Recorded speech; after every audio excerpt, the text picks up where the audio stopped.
അടുത്തതായി നമുക്ക് ഡിസ്കസ് ചെയ്യാനുള്ളതാണ് principles of constructing test item. അപ്പോൾ ടെസ്റ്റ് ഐറ്റംസുകൾ കൺസ്ട്രക്ട് ചെയ്യുന്ന സമയത്ത് ഉണ്ടാക്കുന്ന സമയത്ത് പാലിക്കേണ്ട ചില പ്രിൻസിപ്പിൾസ് തത്വങ്ങൾ എന്തെല്ലാമാണ് എന്നാണ് നമ്മൾ ഡിസ്കസ് ചെയ്യുന്നത്.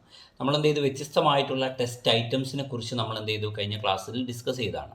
സോ ഓരോ ടെസ്റ്റ് ഐറ്റവും പ്രിപ്പയർ ചെയ്യുന്ന സമയത്ത് കൺസ്ട്രക്റ്റ് ചെയ്യുന്ന സമയത്ത് എന്തെല്ലാം പ്രിൻസിപ്പിൾസ് ആണ് ഫോളോ ചെയ്യേണ്ടതെന്ന് നമുക്ക് നോക്കാം. ആദ്യമായി പറയുന്നു കൺസ്ട്രക്റ്റിംഗ് മൾട്ടിപ്പിൾ ചോയ്സ് ക്വസ്റ്റ്യൻസ്.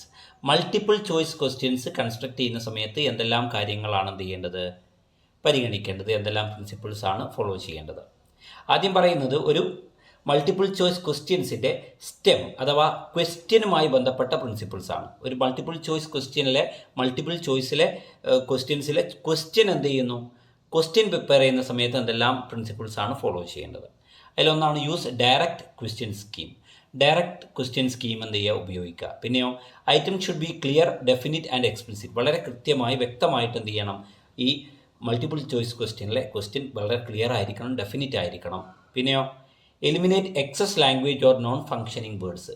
എന്ത് ചെയ്യുക, അധികമായിട്ട് എന്ത് ചെയ്യുക, വരുന്ന ഭാഷകൾ, ലാംഗ്വേജസ്, അധികമായി വരുന്ന വാക്കുകൾ, നോൺ ഫങ്ഷനിങ് വേർഡ്സ് ഒക്കെ എന്ത് ചെയ്യാം, ഈ ക്വസ്റ്റ്യനിൽ നിന്ന്, മൾട്ടിപ്പിൾ ചോയ്സ് ക്വസ്റ്റ്യനിൽ നിന്ന് എന്ത് ചെയ്യാം, ഒഴിവാക്കാം. പിന്നെയോ avoid negatively stated item. Negatively state ചെയ്യപ്പെടുന്ന ഐറ്റംസിനെ എന്ത് ചെയ്യുക, ഈ മൾട്ടിപ്പിൾ ചോയ്സ് ക്വസ്റ്റ്യനിൽ നിന്ന് എന്ത് ചെയ്യാം, ഒഴിവാക്കാം. അതുപോലെ items which contain irrelevant clues. എന്ത് ചെയ്യുക, പലപ്പോഴും ചില ക്വസ്റ്റ്യൻസ്, ചില ഐറ്റംസുകൾ അതിലെന്ത് ചെയ്യും, ഇറലവൻ്റ് ആയിട്ടുള്ള, അനാവശ്യമായിട്ടുള്ള, അത്രത്തോളം പ്രാധാന്യമില്ലാത്ത ചില ക്ലൂസ് എന്ത് ചെയ്യും, അടങ്ങിയിട്ടുള്ള ഐറ്റംസുകൾ ഉണ്ടാവും ചില ടെസ്റ്റ് ഐറ്റം കൺസ്ട്രക്ട് ചെയ്യുമ്പോൾ. അതിനെന്ത് ചെയ്യുക, ഒഴിവാക്കുക.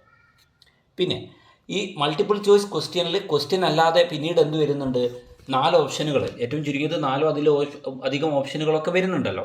അപ്പോൾ അങ്ങനെ ചോയ്സുമായി ബന്ധപ്പെട്ട ചോയ്സുകൾ പ്രിപ്പയർ ചെയ്യുന്ന സമയത്ത്, മൾട്ടിപ്പിൾ ചോയ്സ് ക്വസ്റ്റ്യനുള്ള ആൻസർ ചോയ്സുകൾ പ്രിപ്പയർ ചെയ്യുന്ന സമയത്ത് എന്തെല്ലാം പ്രിൻസിപ്പിൾസ് ആണ് ഫോളോ ചെയ്യേണ്ടത്.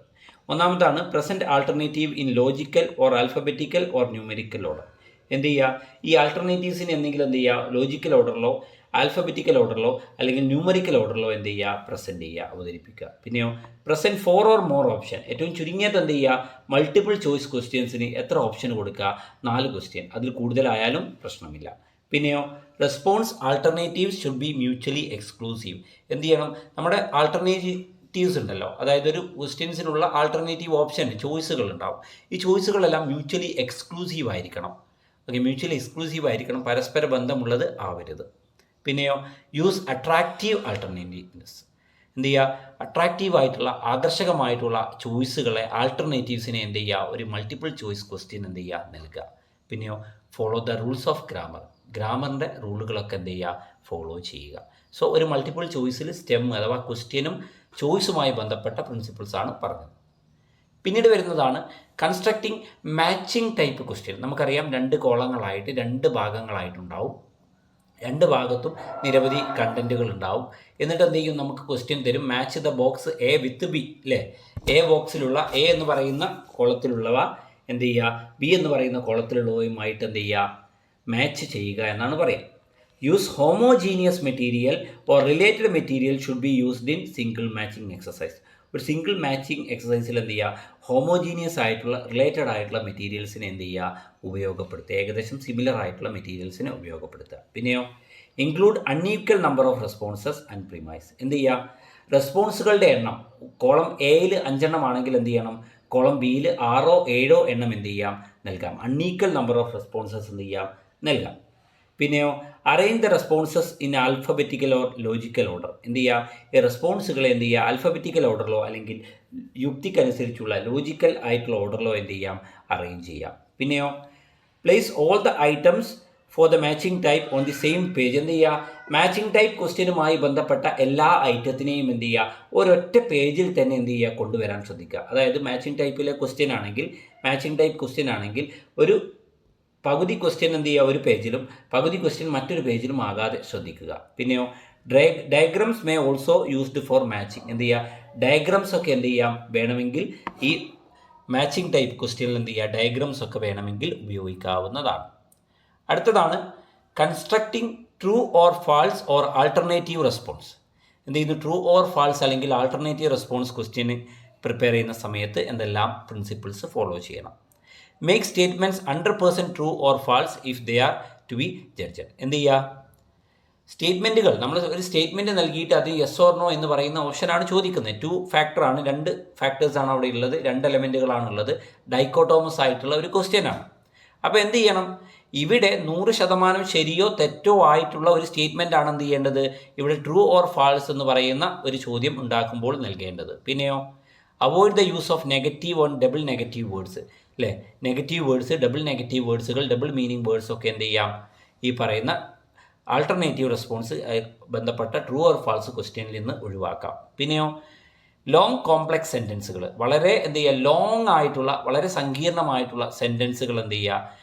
അവോയ്ഡ് ചെയ്യുക, ഒഴിവാക്കുക എന്നുള്ളതാണെന്ത് മറ്റൊരു കാര്യം. ട്രൂ ഓർ ഫാൾസ് ഇത് ചെയ്യുന്നതിനനുസരിച്ച്. പിന്നെയോ അവോയ്ഡ് 2 ഐഡിയാസ് ഇൻ 1 സ്റ്റേറ്റ്മെൻറ്റ്. ഒരിക്കലും എന്ത് ചെയ്യരുത്? ഒരു സ്റ്റേറ്റ്മെൻറ്റിൽ എന്ത് ചെയ്യരുത്? 2 ആശയങ്ങൾ എന്ത് ചെയ്യരുത്? ഒരുമിച്ച് കൊണ്ടുവരുന്ന രീതിയിലുള്ള സ്റ്റേറ്റ്മെൻറ്റുകൾ എന്ത് ചെയ്യുക? പരമാവധി true or false question construct ചെയ്യുമ്പോൾ അതിൽ ഉപയോഗിക്കാതിരിക്കുക. ഓക്കെ, ഇതൊക്കെ പ്രിൻസിപ്പിൾസ് ആണ് true or false questions construct ചെയ്യുമ്പോൾ. പിന്നെ പറയുന്നതാണ് constructing the supply type items. Supply type items എന്ന് പറയുന്ന എന്ത് ചെയ്യുന്നു? നമ്മൾ ചില ടൈപ്പുകൾ, അതായത് ബേസിക് ആയിട്ടുള്ള ഇതിൽ നമ്മൾ പറയുന്നതാണ് ഇത് സപ്ലൈ ടൈപ്പ് ഐറ്റംസ്. അതായത് നമ്മൾ പറയുകയാണെങ്കിൽ ഒബ്ജക്റ്റീവ് ടൈപ്പ് ക്വസ്റ്റ്യനിൽ വരുന്നതാണ് supply type items. Recall type എന്നാണ് പറയുക. റീകോൾ ടൈപ്പ് ഐറ്റംസ് എന്നാണ് എന്ത് ചെയ്യുക? അതിനെക്കുറിച്ച് പറയുന്നത്. Okay, so supply type items construct ചെയ്യുന്ന സമയത്ത് എന്ത് ചെയ്യുക? അവിടെ എന്ത് ചെയ്യുക? നമ്മൾ പലപ്പോഴും ബ്ലാങ്ക് ആയിട്ട് കൊടുക്കുന്നത്, കംപ്ലീഷനൊക്കെ ആയിട്ട് കൊടുക്കുന്ന കാര്യങ്ങളാണ് വരുന്നത്. ഓക്കെ, അപ്പോൾ സപ്ലൈ ടൈപ്പ് ആണെങ്കിൽ അവിടെ എന്ത് ചെയ്യേണ്ടതുണ്ട്? അവിടെ ചില കാര്യങ്ങൾ ഫോളോ ചെയ്യേണ്ടതുണ്ട്. ഒന്നാമത്തെ എന്താ? Require definite clear cut short term answers. എന്ത് ചെയ്യണം? വളരെ ക്ലിയർ കട്ട് ആയിട്ടുള്ള വളരെ കൃത്യമായിട്ടുള്ള ഷോർട്ട് ടേം ആൻസേഴ്സ് എന്താണ് ഇതിന് ആവശ്യമാണ്. Don't take statements directly from text book. Text ബുക്കുകളിൽ നിന്ന് എന്ത് ചെയ്യരുത്? സ്റ്റേറ്റ്മെൻറ്റുകൾ എന്ത് ചെയ്യാൻ പാടില്ല? നേരിട്ടെടുക്കാൻ പാടില്ല. Use as basis for short items. ഈ ഷോർട്ട് ഐറ്റംസിനുള്ള ബേസിസ് ആയിട്ട് എന്ത് ചെയ്യരുത്? ഒരിക്കലും ടെക്സ്റ്റ് ബുക്കിൽ നിന്ന് നേരിട്ട് സ്റ്റേറ്റ്മെൻറ്റുകൾ എടുക്കുവാൻ പാടില്ല. പിന്നെയോ A direct question is generally desirable than incomplete statements. എന്ത് ചെയ്യണം?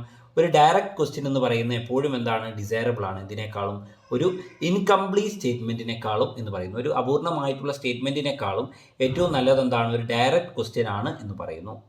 Blanks for answers should be equal in length. ഉത്തരത്തിന് വേണ്ടിയുള്ള ബ്ലാങ്ക്, ഒഴിച്ചിട്ട സ്ഥലം എന്ന് പറയുന്നത് എന്തായിരിക്കണം? ബ്ലാങ്ക് ആയിട്ടുള്ള സ്പേസ് എന്തായിരിക്കണം? ഈക്വൽ ലെങ്ത്തിലുള്ളതായിരിക്കണം. പിന്നെയോ don't have too many blanks in an item. ഒരു ഐറ്റത്തിൽ എന്ത് ചെയ്യാൻ പാടില്ല? കൂടുതൽ ബ്ലാങ്ക്സ് ഉണ്ടാവാൻ പാടില്ല എന്നുള്ളതുമാണ്. അപ്പോൾ സപ്ലൈ ഐറ്റം കൺസ്ട്രക്ട് ചെയ്യുന്ന സമയത്ത് ശ്രദ്ധിക്കേണ്ട കാര്യങ്ങൾ, അതിൻ്റെ പ്രിൻസിപ്പിൾസ് ആണ് പറഞ്ഞത്.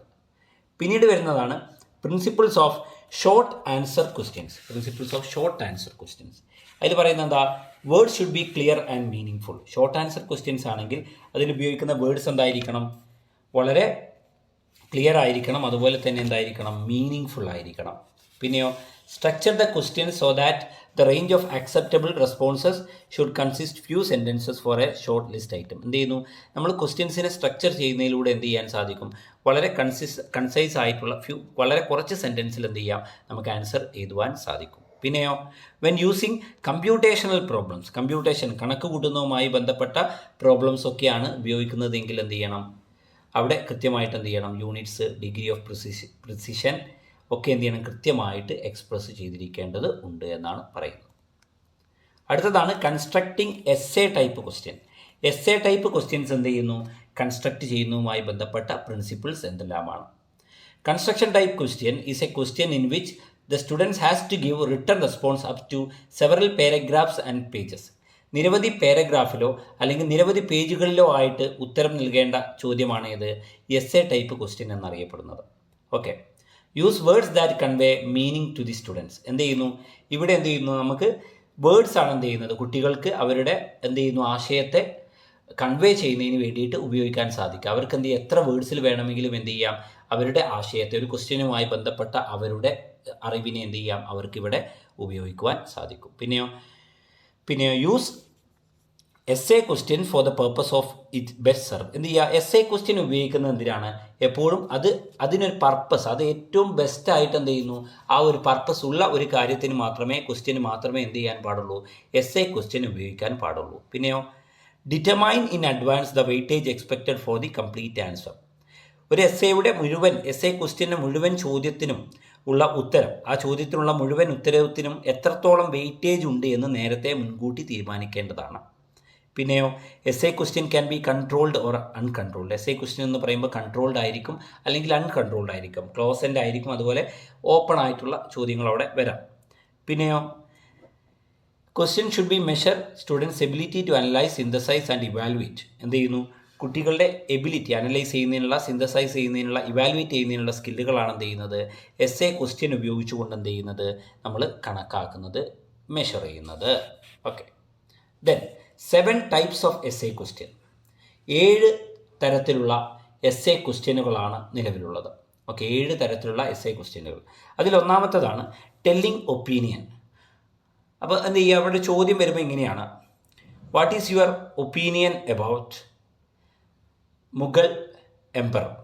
എന്ത് ചെയ്യുന്നു? മുഗൾ എംപയറിനെ കുറിച്ച്, അല്ലെങ്കിൽ മുഗൾ എംപയറിനെ കുറിച്ച്, മുഗൾ കാലഘട്ടത്തെക്കുറിച്ച് നിങ്ങളുടെ അഭിപ്രായം എന്താണ്? Telling opinion. അങ്ങനെ എന്ത് ചെയ്യും? ഒരു എസ് എ ചോദ്യം വരാം. പിന്നെയോ കമ്പാരിസൺ. മറ്റൊന്ന് ഏതാണ്? കമ്പാരിസൺ എന്നുള്ള രീതിയിൽ എസ് എ ക്വസ്റ്റ്യൻ വരാം. Compare the part played in കാഷ്നിഗർ ആൻഡ് ഹാർഷർ ഓൺ ബുദ്ധിസം. എന്ത് ചെയ്യുന്നു? ബുദ്ധിസത്തിൽ കാഷ്നിഗറും ഹാർഷറും എന്ത് ചെയ്തു? പ്ലേ ചെയ്തിട്ടുള്ള ഭാഗത്തെക്കുറിച്ച് എന്ത് ചെയ്യുക? കമ്പയർ ചെയ്യുക, വിശദമാക്കുക, അതിനെക്കുറിച്ച് എന്ത് ചെയ്യുക? പരസ്പരം കമ്പയർ ചെയ്യുക എന്ന് പറയും. പിന്നെയോ ടു ഡിസ്കസ് 2 തിങ്സ്. 2 കാര്യങ്ങളെക്കുറിച്ച് ഡിസ്കസ് ചെയ്യാൻ വേണ്ടിയിട്ട് എസ് എ ചോദ്യങ്ങൾ വരാം. Find the relationship between A commodities supply and demand. ഒരു കമ്മോഡിറ്റിയുമായി ബന്ധപ്പെട്ട സപ്ലൈയും ഡിമാൻഡും അത് തമ്മിലുള്ള റിലേഷൻഷിപ്പിനെ കുറിച്ച് എന്ത് ചെയ്യുക? കണ്ടെത്തുക, അതിനെക്കുറിച്ച് വിശദമാക്കുക. പിന്നെയോ discussing 2 options. Which of the questions are labelled S A type or objective type. ഒരു ചോദ്യം വരികയാണ്, ഡിസ്കസിങ് 2 ഓപ്ഷൻ, 2 ഓപ്ഷൻ എന്ത് ചെയ്യുക? അതിനെക്കുറിച്ച് ഡിസ്കസ് ചെയ്യാൻ വേണ്ടിയിട്ട് ചോദ്യം വരികയാണ്. Essay type question. Which of the question are reliable. ഏത് ചോദ്യമാണ് റിലേബിൾ ആയിട്ടുള്ളത്, വിശ്വാസയോഗ്യമായിട്ടുള്ളത്? ഓക്കെ, അവിടെ 2 ഓപ്ഷൻ കൊടുത്ത് S A type, objective type. ഈ രണ്ടിനെ കുറിച്ച് എന്ത് ചെയ്യേണ്ടി വരും? ഇവിടെ ഉത്തരം എഴുതേണ്ടി വരും. അതാണ്. പിന്നെയോ benefits or disadvantages. What are the changes occurred in the demonetisation of the 500 and 1000 currency note. 500-ൻ്റെ 1000-ൻ്റെ നോട്ട് നിരോധിച്ചത് കൊണ്ടുണ്ടായ മാറ്റങ്ങൾ എന്തെല്ലാമാണ്? അപ്പോൾ ഗുണങ്ങളും ദോഷങ്ങളും എഴുതണം. Okay, pros and cons, benefits and advantages ഇത് എഴുതണം. അത്തരത്തിൽ എന്ത് ചെയ്യാം? എസ് എ ക്വസ്റ്റ്യൻസ് വരാം. അതുപോലെ തന്നെ പ്രോബ്ലം ആൻഡ് ഇറ്റ്സ് സൊല്യൂഷൻ. ഒരു പ്രോബ്ലം ഉണ്ടാവും, അതിന് സൊല്യൂഷൻ കാണാൻ പറയും. How pollution is responsible for India's backwardness, what are the methods to overcome this problem. അപ്പോൾ എന്ത് ചെയ്യുന്ന? ഒരു പ്രോബ്ലം ആദ്യം പറയും, ആ പ്രോബ്ലത്തിനുള്ള സൊല്യൂഷൻ എന്തൊക്കെയാണെന്ന് നമ്മളോട് സജസ്റ്റ് ചെയ്യുവാനും പറയും. സോ ഒരു പ്രോബ്ലം, അതിന് സൊല്യൂഷൻ കണ്ടെത്തുവാൻ എന്ത് ചെയ്യും? എസ് എ ക്വസ്റ്റ്യൻ വരാം. പിന്നെയോ ആക്സെപ്റ്റിംഗ് ആൻഡ് ഡിനൈ. എന്ത് ചെയ്യുക? ഇവിടെ ഒരു അക്സെപ്റ്റൻസ്, അതായത് to invent new things for mankind, scientist use animals in laboratory for testing. How will you accept or reject this view? എന്ത് ചെയ്യുന്നു? ഇവിടെ ചോദ്യം തന്നു, ആ ചോദ്യത്തിനോട് നിങ്ങൾ ആക്സെപ്റ്റ് ചെയ്യുന്നുണ്ടോ, അംഗീകരിക്കുന്നുണ്ടോ, അതിനോട് നിങ്ങൾ ഡിനൈ ചെയ്യുന്നുണ്ടോ, എന്തുകൊണ്ടാണ് നിങ്ങൾ ഈ സ്റ്റേറ്റ്മെൻറ്റിനോട് അംഗീകരിക്കാത്തത് എന്നുള്ള ചോദ്യം. ആക്സെപ്റ്റ് ഓർ റിജക്റ്റ് എന്ന് പറയുന്ന, ഡിനൈ എന്ന് പറയുന്ന ക്വസ്റ്റ്യനും എന്ത് ചെയ്യാം? ഈ പറയുന്ന എസ് എ ക്വസ്റ്റ്യൻ്റെ ടൈപ്പിൽ വരുന്നുണ്ട്. So these are the 7 type of S A questions. അടുത്തതാണ് ഫീഡ്ബാക്ക് ഡിവൈസസ്. ഫീഡ്ബാക്ക് എന്ന് പറയുമ്പോൾ നമുക്കറിയാം, ഒരു പെർഫോമൻസ്, ഒരു പ്രോസസ്സ് കംപ്ലീറ്റ് ചെയ്ത് കഴിഞ്ഞാൽ, ഒരു പ്രകടനം നടത്തി കഴിഞ്ഞാൽ, ഒരു പെർഫോമൻസ് ചെയ്ത് കഴിഞ്ഞാൽ, അത് ചെയ്ത വ്യക്തിക്ക് എന്ത് ചെയ്യുന്നു? നമ്മൾ കൊടുക്കുന്നതാണ് ഏത്? ഫീഡ്ബാക്ക് എന്നറിയപ്പെടുന്നത്. So the information and suggestion provided to the students are known as feedback. എന്ത് ചെയ്യുന്നു? നമ്മുടെ സ്റ്റുഡൻസിന്, വിദ്യാർത്ഥികൾക്ക് എന്ത് ചെയ്യുന്നു? നമ്മൾ കൊടുക്കുന്ന ഇൻഫോർമേഷൻസും സജഷനും ഒക്കെ നമുക്ക് എന്ത് വിളിക്കാം? ഫീഡ്ബാക്ക് എന്ന് വിളിക്കാം. അവരുടെ ലേണിംഗ് പ്രോസസ്സുമായി ബന്ധപ്പെട്ട് ഒരു കുട്ടിയുടെ ലേണിംഗ് ആയിട്ടുള്ള, അക്കാഡമിക് ആയിട്ടുള്ള, നോൺ അക്കാഡമിക് ആയിട്ടുള്ള, കരിക്കുലർ ആയിട്ടുള്ള, കോ കരിക്കുലർ ആയിട്ടുള്ള പ്രവർത്തനങ്ങളുമായി ബന്ധപ്പെട്ട എന്ത് ചെയ്യുന്നു? ഇൻഫോർമേഷൻസും സജഷൻസും ഒക്കെ കുട്ടികൾക്ക് നൽകുന്നുണ്ടെങ്കിൽ അതിനെ നമുക്ക് എന്ത് വിളിക്കാം? ഫീഡ്ബാക്ക് എന്ന് വിളിക്കാം.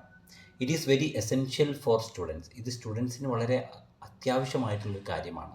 കൃത്യമായ ഫീഡ്ബാക്ക് കിട്ടിയാൽ മാത്രമേ കുട്ടികൾക്ക് എന്ത് ചെയ്യാൻ സാധിക്കുകയുള്ളൂ? വളരുവാൻ സാധിക്കുകയുള്ളൂ, അവർക്ക് ഗ്രോത്ത് ഉണ്ടാവുകയുള്ളൂ. കൃത്യമായ സമയങ്ങളിൽ കൃത്യമായ ഫീഡ്ബാക്കുകൾ നൽകുന്നതിലൂടെ. It can be provided by teacher, educator as well as by the peer group members. ഈ ഫീഡ്ബാക്ക് എന്ന് പറയുന്നത് ഒന്നുകിൽ എന്ത് ചെയ്യാം, ക്ലാസ്സിലെ അധ്യാപകനിൽ നിന്ന് വിദ്യാർത്ഥികൾക്ക് ലഭിക്കാം, അല്ലെങ്കിൽ തൻ്റെ കൂടെ പഠിക്കുന്ന സഹപാഠികളിൽ നിന്ന് എന്ത് ചെയ്യാം, ഒരു വിദ്യാർത്ഥിക്ക് എന്ത് നൽകാം, ഫീഡ്ബാക്ക് ലഭിക്കാം. Feedback should be given without prejudice, bias or why not discouraging students. എന്ത് ചെയ്യണം, ഈ ഫീഡ്ബാക്ക് എന്ന് പറയുന്നത് എപ്പോഴും യാതൊരുവിധ മുൻവിധികളും ഇല്ലാതെ നൽകപ്പെടേണ്ട ഒന്നാണ്, ബയാസും ഇല്ലാതെ നൽകപ്പെടേണ്ട ഒന്നാണ്. മാത്രമല്ല ഫീഡ്ബാക്ക് ഒരിക്കലും എന്ത് ചെയ്യാൻ പാടില്ല, സ്റ്റുഡൻസിനെ ഡിസ്കറേജ് ചെയ്യുവാൻ, നിരുത്സാഹപ്പെടുത്തുവാൻ പാടുള്ളതല്ല. അത്തരത്തിലുള്ള ഫീഡ്ബാക്കുകളല്ല നൽകേണ്ടത്. It is meant only for correcting the mistakes and parts of the students. എന്ത് ചെയ്യുന്നു, ഇത് കുട്ടികളുടെ മിസ്റ്റേക്സിനെയും ഫാൾട്ടിനെയും ഒക്കെ എന്ത് ചെയ്യുക, കറക്റ്റ് ചെയ്യുന്നതിന് വേണ്ടിയിട്ടുള്ള ഒരു മാർഗമായിട്ടാണ് എന്ത് ചെയ്യുന്നത്, പറയുന്നത്. It meant only for correcting the mistake and faults of the സ്റ്റുഡൻസിൻ്റെ ഫാൾട്ട് അതുപോലെ സ്റ്റുഡൻസിൻ്റെ മിസ്റ്റേക്കിനൊക്കെ കറക്റ്റ് ചെയ്യുന്നതിനുള്ള ഒരു അതായത് ഒരു മാർഗമായിട്ടാണ് എന്ത്, ഫീഡ്ബാക്ക് ഡിവൈസുകളെ നമ്മൾ കരുതുന്നത്. പിന്നെ ഒബ്ജക്റ്റീവ്സ് ഓഫ് ഫീഡ്ബാക്കിൻ്റെ ലക്ഷ്യങ്ങൾ എന്തെല്ലാമാണ്, ഒബ്ജക്റ്റീവ്സ് എന്തെല്ലാമാണ്? ആദ്യമായി പറയുന്നു, guide students on what steps to take to improve. എന്ത് ചെയ്യുന്നു, ഇത് സ്റ്റുഡൻസിനെ എന്ത് ചെയ്യുന്നു, ഗൈഡ് ചെയ്യുന്നുണ്ട്. ഫീഡ്ബാക്ക് സ്റ്റുഡൻസിനെ ഗൈഡ് ചെയ്യുന്നുണ്ട്. എന്തിന്, what steps to take improve, എന്താണ് മെച്ചപ്പെടാൻ, എന്ത് തരത്തിലുള്ള സ്റ്റെപ്പുകളാണ് അടുത്തതായി എന്താണ് ചെയ്യേണ്ടത് ഞാൻ ഇംപ്രൂവ് ചെയ്യുവാൻ, മെച്ചപ്പെടുവാനെന്ന് എന്ത് ചെയ്യുന്നു, കുട്ടികൾക്ക് മനസ്സിലാക്കി കൊടുക്കുന്നതിനുള്ള മാർഗനിർദ്ദേശങ്ങളാണ് ഫീഡ്ബാക്കിലൂടെ ഉദ്ദേശിക്കുന്നത്. പിന്നെയോ justify to students how they are marked and graded was derived. അപ്പോൾ ഒരു സ്റ്റുഡൻറ്റിൻ്റെ മാർക്ക് അല്ലെങ്കിൽ ഒരു ഗ്രേഡ് എങ്ങനെയാണ് ഉണ്ടായിട്ടുള്ളതെന്നും അതെങ്ങനെയാണ് അവർക്ക് മാർക്ക് ലഭിച്ചിട്ടുള്ളതെന്നും ജസ്റ്റിഫൈ ചെയ്യുന്നതിന് വേണ്ടിയിട്ട് ഫീഡ്ബാക്ക് ഉപയോഗിക്കാം. പിന്നെയോ identify and reward specific qualities in students work. സ്റ്റുഡൻസിൻ്റെ വർക്കിലുള്ള ചില പ്രത്യേകമായിട്ടുള്ള ഗുണങ്ങളെ എന്ത് ചെയ്യാം, ഐഡൻറ്റിഫൈ ചെയ്യുവാനും റിവാർഡ് ചെയ്യുവാനും എന്ത് ചെയ്യാം, ഫീഡ്ബാക്ക് ഉപയോഗപ്പെടുത്താം. പിന്നെയോ motivate them to act on their assessment. അസസ്മെൻറ്റിൽ എന്ത് ചെയ്യുന്നു, അവരുടെ ആക്ട്, അതായത് അവരെങ്ങനെയാണ് അവർ അസസ് ചെയ്തിട്ടുള്ളത് അതിനനുസരിച്ച് അവരെന്ത് ചെയ്യുക, മോട്ടിവേറ്റ് ചെയ്യുന്നതിന് വേണ്ടി കൃത്യമായ ഫീഡ്ബാക്ക് നൽകാം. അസസ്മെൻറ്റിൻ്റെ എൻഡ് റിസൾട്ട് എന്നുള്ള രീതിയിൽ എന്ത് ചെയ്യാം, കുട്ടികൾക്ക് ഫീഡ്ബാക്ക് നൽകാം. പിന്നെയോ develop their capacity to monitor, evaluate and regulate their own learning.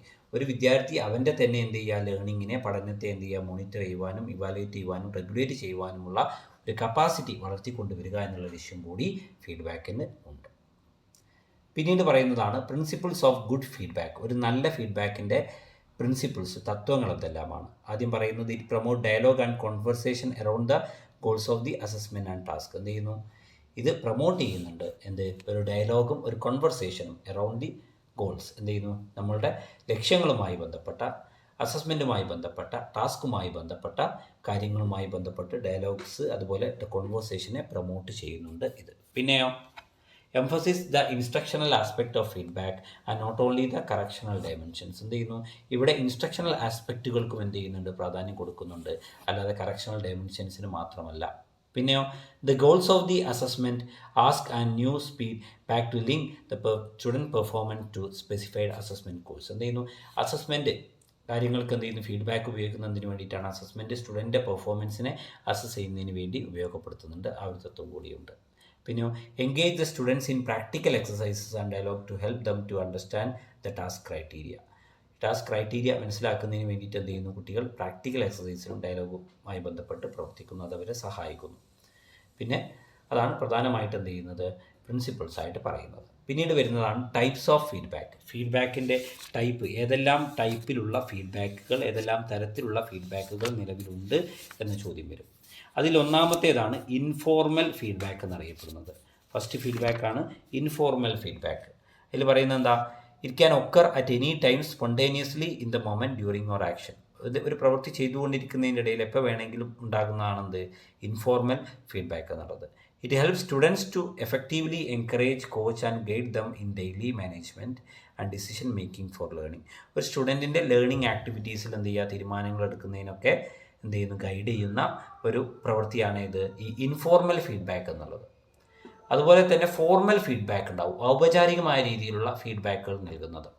Formal feedback are planned, systematically scheduled in to the process, usually associated with assessment task. Assessment ടാസ്കുമായി ബന്ധപ്പെട്ടാണ് പ്രധാനമായിട്ടും ഫോർമൽ ഫീഡ്ബാക്കുകൾ ഉണ്ടാവുക. പരീക്ഷ നടത്തുന്നു, പരീക്ഷയിൽ എന്ത് ചെയ്യുന്നു, കുട്ടിക്ക് നല്ല മാർക്ക് കിട്ടുന്നു, കുട്ടിക്ക് എന്ത് ചെയ്യുന്നു, നല്ലൊരു ഫീഡ്ബാക്ക് കൊടുക്കുന്നു, അത് ഫോർമൽ ഫീഡ്ബാക്കാണ്. പിന്നെയോ അടുത്താണ് മൂന്നാമത്താണ് ഫോർമേറ്റീവ് ഫീഡ്ബാക്ക് എന്നുള്ളത്. Formative assessment is to monitor student learning and the feedback is given to improve their learning. എന്ത് ചെയ്യുന്നു? ഫോർമേറ്റീവ് അസസ്മെൻറ്റ് എന്ത് ചെയ്യുന്നു? സ്റ്റുഡൻറ്റ് ലേണിങ്ങിനെ എന്ത് ചെയ്യുന്നു? കൃത്യമായി മോണിറ്റർ ചെയ്യുന്നതിന്, നിരീക്ഷിക്കുന്നതിന് വേണ്ടിയിട്ടാണ്. കണ്ടിന്യൂസ് ആയിട്ടുള്ള രീതിയിൽ ചെയ്യുന്ന ഫീഡ്ബാക്കാണ് ഫോർമേറ്റീവ് ഫീഡ്ബാക്ക്. സോ എന്ത് ചെയ്യുന്നു? കണ്ടിന്യൂസ് ആയിട്ടുള്ള അസസ്മെൻറ്റ് മോണിറ്ററിങ് ഇവിടെ നടക്കുന്നുണ്ട്. അതിൻ്റെ ഭാഗമായിട്ടുള്ള ഫീഡ്ബാക്കുകളാണ് ഫോർമേറ്റീവ് ഫീഡ്ബാക്ക്. പിന്നെയോ അടുത്താണ് സമ്മേറ്റീവ് ഫീഡ്ബാക്ക് എന്നറിയപ്പെടുന്നത്. The summative feedback is evaluate students learning at the end of the instructional unit. എന്ത് ചെയ്യുന്നു?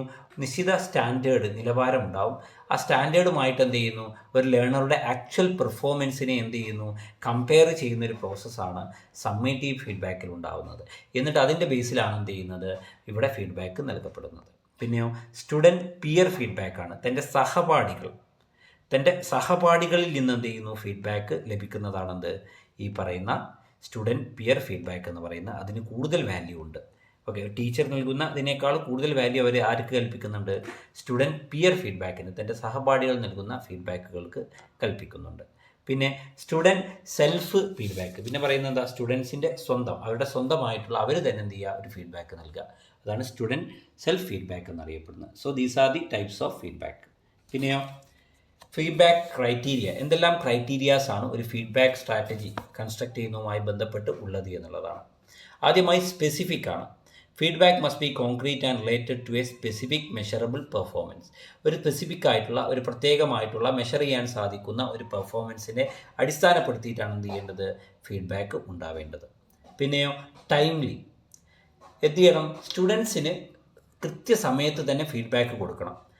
Students must receive the feedback in time. കൃത്യസമയത്ത് തന്നെ കുട്ടികൾക്ക് ഫീഡ്ബാക്ക് കിട്ടേണ്ടതുണ്ട്. പിന്നെയോ അപ്രോപ്രിയേറ്റ്. ഓക്കെ, ഫീഡ്ബാക്ക് എന്ന് പറയുന്നത് എപ്പോഴും എന്തായിരിക്കണം? ഒരു അപ്രോപ്രിയേറ്റ് ആയിട്ടുള്ള രീതിയിൽ, അനുയോജ്യമായിട്ടുള്ള രീതിയിൽ, പോസിറ്റീവായിട്ടുള്ള രീതിയിലാണ് നൽകേണ്ടത്. അല്ലാതെ നോൺ ത്രെട്ടണിങ് ആയിട്ടുള്ള മാനറിലാവരുത്. അതായത് ഭീഷണിപ്പെടുത്തുന്ന രീതിയിലാവരുത്. നോൺ ത്രെട്ടണിങ് ആയിട്ടുള്ള പോസിറ്റീവായിട്ടുള്ള രീതിയിലായിരിക്കണം ഫീഡ്ബാക്ക് പ്രസൻറ്റ് ചെയ്യേണ്ടത്. പിന്നെയോ focus on behaviour not personality. ഇവിടെ ഫീഡ്ബാക്ക് പ്രാധാന്യം കൊടുക്കുന്നത് എന്തിനാണ്? ഒരു സ്റ്റുഡൻറ്റിൻ്റെ ബിഹേവിയറിനാണ്, അല്ലാതെ ആ സ്റ്റുഡൻറ്റിൻ്റെ പേഴ്സണാലിറ്റിക്കോ ക്യാരക്ടറിസ്റ്റിക്സിനോ അല്ല. പിന്നെയോ pro active. Don't delay or avoid providing feedback. എന്ത് ചെയ്യുക? ഫീഡ്ബാക്ക് കൊടുക്കുന്നതിൽ എന്ത് ചെയ്യുക? ഡിലേ ഉണ്ടാവാൻ പാടില്ല. ഫീഡ്ബാക്ക് കൊടുക്കുന്നതിനെ അവോയ്ഡ് ചെയ്യുവാനും പാടില്ല. പിന്നെയോ based on accurate information. Feedback should be provided based on the accurate information. Accurate ഇൻഫോർമേഷൻസിൻ്റെ ബേസിലായിരിക്കണം എന്ത് ചെയ്യേണ്ടത്? ഈ ഫീഡ്ബാക്ക് ടീച്ചർ കൊടുക്കേണ്ടത്, അല്ലാതെ റൂമേഴ്സിൻ്റെ അടിസ്ഥാനത്തിലല്ല. പിന്നെയോ ഈസി ടു അണ്ടർസ്റ്റാൻഡ് എന്നുള്ളതാണ് അടുത്തത്. ഈസി ടു അണ്ടർസ്റ്റാൻഡ്, എളുപ്പത്തിൽ എന്ത് ചെയ്യുക? മനസ്സിലാകാൻ പറ്റുന്ന രീതിയിലായിരിക്കണം എന്ത് ചെയ്യേണ്ടത്? ഇവിടെ ഫീഡ്ബാക്കുകൾ നൽകേണ്ടത്. അല്ലാതെ എന്ത് ചെയ്യരുത്? ഒരിക്കലും കൺഫ്യൂഷൻ, മിസ്അണ്ടർസ്റ്റാൻഡിങ് ഉണ്ടാക്കുന്ന ഒന്ന് ആവരുത് എന്നാണ് പറയുന്നത്. ഫീഡ്ബാക്കുമായിൻ്റെ ക്രൈറ്റീരിയാസിൽ അതാണ് പറയുന്നത്. ഓക്കെ, അടുത്തതാണ് assessment of portfolio. Teachers usually try to do their assessment activities through Bloom's theory. However, disadvantages of this approach is that it ignores the different skills and developmental potential in assessment. സാധാരണ രീതിയിൽ ബ്ലൂംസിൻ്റെ theory വെച്ചിട്ടാണ് എന്ത് ചെയ്യുന്നത്? Teachers assessment activities ഒക്കെ conduct ചെയ്യാറുള്ളത്. പക്ഷേ ഇതിൻ്റെ പ്രധാനപ്പെട്ട ഒരു പ്രശ്നം എന്ന് പറയുന്നത് എന്താ? സ്റ്റുഡൻസിൻ്റെ ഡിഫറൻ്റ് ആയിട്ടുള്ള സ്കിൽസും ഡെവലപ്മെൻറ്റൽ പൊട്ടൻഷ്യൽസും ഒക്കെ എന്ത് ചെയ്യുന്നുണ്ട്? ഇവിടെ അവോയ്ഡ് ചെയ്യുന്നു എന്നുള്ളതാണ് ഏറ്റവും പ്രധാനപ്പെട്ട പ്രശ്നം. അതേസമയത്ത് എന്ത് ചെയ്യുന്നു? ഈ പോർട്ട്ഫോളിയോ എന്ന് പറയുന്നത് അതിൽ നിന്നും വിഭിന്നമായിട്ടുള്ള, വ്യത്യസ്തമായിട്ടുള്ള ഒന്നാണ്. Assessment of students portfolio in education involves evaluating a collection of students' work, project and achievements to measure their learning progress, skill and knowledge. Okay, അപ്പോൾ എന്ത് ചെയ്യുന്നു? ഒരു പോർട്ട്ഫോളിയോ എന്ന് പറയുമ്പോൾ അതിൽ ഒരുപാട് കാര്യങ്ങൾ എന്ത് ചെയ്തിട്ടുണ്ട്? ഉൾപ്പെട്ടിട്ടുണ്ട്. ഒരു കുട്ടിയുമായി ബന്ധപ്പെട്ട സ്കില്ലും ആ കുട്ടിയുമായി ബന്ധപ്പെട്ട എല്ലാ കാര്യങ്ങളും, പൊട്ടൻഷ്യൽസും ഒക്കെ അതിൽ ഉൾപ്പെട്ടിരിക്കുന്നു. ആ ഒരു കളക്ഷനിൽ പോർട്ട്ഫോളിയോ എന്ന് പറയുന്ന ഒരു കളക്ഷനാണ് എന്നുള്ള ഓർത്ത് വെക്കുക. Okay, so portfolio is a collection of students' work that exhibits the students' effort, progress and achievements in one or more areas. ഒന്നോ അതിൽ അധികമോ വരുന്ന മേഖലകളിൽ ഒരു സ്റ്റുഡൻറ്റിൻ്റെ എഫേർട്ടിനെ, പ്രോഗ്രസ്സിനെ, അച്ചീവ്മെൻറ്റിനെ എക്സിബിറ്റ് ചെയ്യുന്നതിന് വേണ്ടിയിട്ടാണ് എന്ത് ചെയ്യുന്നത്? ഈ പറയുന്ന പോർട്ട്ഫോളിയോ ഉപയോഗിക്കുന്നത്. It is A collection of students work. ഒരു സ്റ്റുഡൻസിൻ്റെ വർക്കിൻ്റെ ഒരു കളക്ഷനെയാണ് നമ്മൾ എന്ത് വിളിക്കുന്നത്? പോർട്ട്ഫോളിയോ എന്ന് വിളിക്കുന്നത്. Okay, then here is a comprehensive approach to assess the student portfolio. Student portfolio assess ചെയ്യുന്നതുമായി ബന്ധപ്പെട്ട കാര്യങ്ങളാണ് ഇവിടെ പറയുന്നത്. ഒന്ന് ക്ലിയർ ക്രൈറ്റീരിയ ആൻഡ് സ്റ്റാൻഡേർഡ്, കൃത്യമായിട്ടുള്ള ക്രൈറ്റീരിയയും സ്റ്റാൻഡേർഡും എന്ത് ചെയ്യണം, ഇതിന് വെച്ചിരിക്കണം. പിന്നെയോ portfolio content, determine what type of work and project will be included in the portfolio such as assignment, project, reflection, self assessment. ഏത് രീതിയിലുള്ള വർക്കുകൾ പ്രൊജക്റ്റുകളൊക്കെയാണ് പോർട്ട്ഫോളിയോയിൽ ഇൻക്ലൂഡ് ചെയ്തിട്ടുള്ളതെന്ന് ഡിറ്റർമൈൻ ചെയ്യണം. പിന്നെയോ organisation and presentation, consider the organisation, presentation and overall appearance of the portfolio including clarity, coherence and visual appeal. പിന്നെയോ learning goals and outcomes, learning goals അതുപോലെ outcomes. Assess how well the portfolio demonstrate achievement of learning goals and outcomes including subject specific skills and knowledge. പിന്നെയോ critical thinkings and reflection, evaluate students' critical thinking, reflection and self-assessment skills as demonstrated through their portfolio. ഒരു സ്റ്റുഡൻറ്റിൻ്റെ critical thinking skills, reflections, self assessment സ്കിൽസൊക്കെ എന്ത് ചെയ്യുക, demonstrate ചെയ്യുവാൻ എന്ത് ചെയ്യും, എന്തിലൂടെ സാധിക്കും, ഒരു സ്റ്റുഡൻറ്റ് പോർട്ട്ഫോളിയോയിലൂടെ എന്ത് ചെയ്യും, സാധിക്കും. അതുപോലെ തന്നെ ക്രിയേറ്റിവിറ്റി ആൻഡ് ഇന്നോവേഷൻ, സ്റ്റുഡൻസിൻ്റെ ക്രിയേറ്റിവിറ്റി, ഇന്നോവേഷൻ ഒക്കെ എന്ത് ചെയ്യുക, കൺസിഡർ ചെയ്യുവാൻ സാധിക്കും, കൺസിഡർ ചെയ്യേണ്ടതുണ്ട് ഒരു പോർട്ട്ഫോളിയോ ഇവാലുവേറ്റ് ചെയ്യുമ്പോൾ. പിന്നെയോ collaboration and communication, assess the students' ability to collaborate and communicate effectively. അതുപോലെ self assessment and meta cognition, evaluate the students' ability to reflect on their own learning, set goals and identify areas for improvement. അതുപോലെ feedback and revision, rubrics and scoring guides, അതൊക്കെ portfolio അസസ്മെൻറ്റിന് വേണ്ടിയിട്ട് ഉപയോഗിക്കാം. So ഇങ്ങനെയൊക്കെയുള്ള മെത്തേഡുകളിലൂടെയാണെന്ത് ഒരു portfolio, സ്റ്റുഡൻറ്റിൻ്റെ portfolio എന്ത് ചെയ്യുന്നത്, നമ്മൾ assess ചെയ്യുന്നത്. Student portfolio gives the direct experience or direct knowledge, direct information regarding the students activities including the curricular and co curricular. ഒരു സ്റ്റുഡൻറ്റിൻ്റെ കരിക്കുലർ ആയിട്ടുള്ളതും കോ കരിക്കുലർ ആയിട്ടുള്ളതുമായ ആക്ടിവിറ്റീസ് റിലേറ്റഡ് ആയിട്ടുള്ള ഇൻഫർമേഷൻസ് ഒരു പോർട്ട്ഫോളിയോ ഇവാലുവേറ്റ് അസസ് ചെയ്യുന്നതിലൂടെ എന്ത് ചെയ്യും, ലഭിക്കുന്നു എന്നാണ് പറയുന്നത്. അടുത്തതാണ് reflective journal. A reflective journal is a personal and private record of thoughts, feelings and experiences. ഇതൊരു പേഴ്സണൽ ആയിട്ടുള്ള പ്രൈവറ്റ് ആയിട്ടുള്ള റെക്കോർഡാണ്. അവിടെ ചിന്തകൾ, അല്ലേ, ഫീലിങ്സ്, എക്സ്പീരിയൻസുകളൊക്കെ എന്ത് ചെയ്തിട്ടുണ്ടാവും, അവിടെ റെക്കോർഡ് ചെയ്തിട്ടുണ്ടാവും. It is a tool for introspection, self reflection and learning. ഒരു സെൽഫ് റിഫ്ലക്ഷനും ലേണിങ്ങിനൊക്കെ വേണ്ടിയിട്ടുള്ള ടൂളാണ് ഇത് റിഫ്ലക്റ്റീവ് ജേണൽ എന്നറിയപ്പെടുന്നത്. Where individuals can explore their thoughts, feelings and actions. Okay. പിന്നെ a reflective journal helps individuals. ഒരു റിഫ്ലക്റ്റീവ് ജേണൽ എന്ത് ചെയ്യുന്നു, ഇൻഡിവിജ്വൽസിനെ സഹായിക്കുന്നുണ്ട്. എന്തിന്, process experiences and emotions, identify patterns and connections, develop self awareness and introspection, set goals and track progress, enhance critical thinking and problem solving. ഇതിനൊക്കെ വേണ്ടിയിട്ട് എന്ത് ചെയ്യുന്നുണ്ട്, ഇത്തരത്തിലുള്ള വ്യത്യസ്തമായ കാര്യങ്ങൾക്ക് വേണ്ടിയിട്ട് ഒരു റിഫ്ലക്റ്റീവ് ജേണൽ എന്ത് ചെയ്യുന്നുണ്ട്, ഒരു സ്റ്റുഡൻറ്റിനെ, ഒരു വ്യക്തികളെ ഒക്കെ സഹായിക്കുന്നുണ്ട്. ഓക്കെ. അതിൽ ഒരുപാട് കാര്യങ്ങളുണ്ടാവും. റിഫ്ലക്റ്റീവ് ജേണൽ എന്ന് പറയുമ്പോൾ അവിടെ എന്ത് ചെയ്യും, കുട്ടിയുടെ പേരുണ്ടാവും, സ്റ്റാൻഡേർഡ് സെക്ഷൻ ഉണ്ടാവും, സബ്ജക്റ്റ് ഉണ്ടാവും. ഓക്കെ. എന്നിട്ട് അവിടെ എന്തുണ്ടാവും, ഓരോ കാര്യങ്ങളും ഓരോ ചോദ്യങ്ങളായിട്ട് ഓരോ കാര്യങ്ങളായിട്ട് എന്ത് ചെയ്യും, അത് ഉൾപ്പെടുത്തിയിട്ടുണ്ടാവും. ഓക്കെ. അതായത് understanding the subject matter regarding how subject matter is related in our daily life regarding the serial act that I have to do regarding the subject. അങ്ങനെ തുടങ്ങിയിട്ട് നിരവധി ഭാഗങ്ങളുണ്ടാവും. അവിടെ എന്ത് ചെയ്യുക, റിഫ്ലക്റ്റീവ് ജേണൽ എഴുതുക. സ്വാഭാവികമായിട്ടും എന്ത് ചെയ്യും, അത് വലിയൊരു അസസ്മെൻറ്റ് ടൂളായിട്ട് എന്ത് ചെയ്യുന്നു, മാറുന്നു. പിന്നെ റിഫ്ലക്റ്റീവ് ജേണൽസിൻ്റെ അഡ്വാൻറ്റേജസ് ആണ് ഇംപ്രൂവ്ഡ് സെൽഫ് അവെയർനെസ്, അതുപോലെ enhanced learning, stress relief, creativity boost, personal growth. ഇവയൊക്കെ എന്താണ്, അഡ്വാൻറ്റേജസ് ആണ്. അതുപോലെ തന്നെ റിഫ്ലക്റ്റീവ് ജേണലിൻ്റെ പോരായ്മകളാണ് time consuming, emotional intensity, self criticism, privacy concern and inconsistency. ഇവയൊക്കെ എന്താണ്, റിഫ്ലക്റ്റീവ് ജേണൽസിൻ്റെ ഡിസ്അഡ്വാൻറ്റേജസ് ആണ്. പിന്നീട് വരുന്നതാണ് field engagement using rubrics. Okay. Field engagement in education, student engagement refers to the degree of attention, curiosity, interest and optimism and passion that students show when they are learning or being taught, which extend to the level of motivation they have to learn and progress in their education. Student engagement എന്ന് പറയുമ്പോൾ എന്താണ്, സ്റ്റുഡൻസിൻ്റെ ഒരു predicted ആയിട്ടുള്ളൊരു ബിലീഫാണ്. അതായത് എന്ത് ചെയ്യുന്നു, learning improves when students inquisitive, interested or inspired. അതാണെന്ത്, അതിനെക്കുറിച്ച് പറയുന്നത് കൺസെപ്റ്റ്, സ്റ്റുഡൻറ്റ് എൻഗേജ്മെൻറ്റിനെ കുറിച്ച് പറയുന്നത്. റൂബ്രിക്സ് എന്ന് വെച്ചാൽ എന്താണ്, rubrics is an assessment tool that clearly indicates achievement criteria across all the components of any kind of student work from written to oral to visual. എന്ത് ചെയ്യുന്നു, റൂബ്രിക്സ് എന്ന് പറയുന്ന അസസ്മെൻറ്റ് ടൂൾസ് ഉണ്ട്. അതെന്ത് ചെയ്യുന്നു, ഫീൽഡ് എൻഗേജ്മെൻറ്റിൻ്റെ ഭാഗമായിട്ട് എന്ത് ചെയ്യുന്നുണ്ട്, നമ്മൾ ഒരു ക്രൈറ്റീരിയ ആയിട്ട് റൂബ്രിക്സ് ഉപയോഗിച്ചുകൊണ്ട് എന്ത് ചെയ്യാറുണ്ട്, നമ്മൾ ഫീൽഡ് എൻഗേജ്മെൻറ്റ് എന്ത് ചെയ്യാറുണ്ട്, നടത്താറുണ്ട് എന്നാണ് പറയുന്നത്. Okay, the use of marking rubrics as scoring guides to measure the work of students is widely accepted. കുട്ടികളുടെ പ്രവർത്തനങ്ങളെ മെഷർ ചെയ്യുന്നതിന് എന്ത് ചെയ്യുക, സ്കോറിംഗ് ഗൈഡ്സ് ആയിട്ട് റൂബ്രിക്സിനെ ഉപയോഗിക്കുന്നത് എന്താണ്, ലോകമാകമാനം ആക്സെപ്റ്റ് ചെയ്തിട്ടുള്ളതാണ്. There are different types of rubrics used in measure the work of students. അതിൽ പെട്ടതാണ് holistic scales, checklist, rating scale, അതുപോലെ അനലിറ്റിക് സ്കെയില്. ഹോളിസ്റ്റിക് റൂബ്രിക്സ് എന്ന് പറയുന്നത് എന്താണ്, evaluate overall performance based on general criteria providing a single score or rating.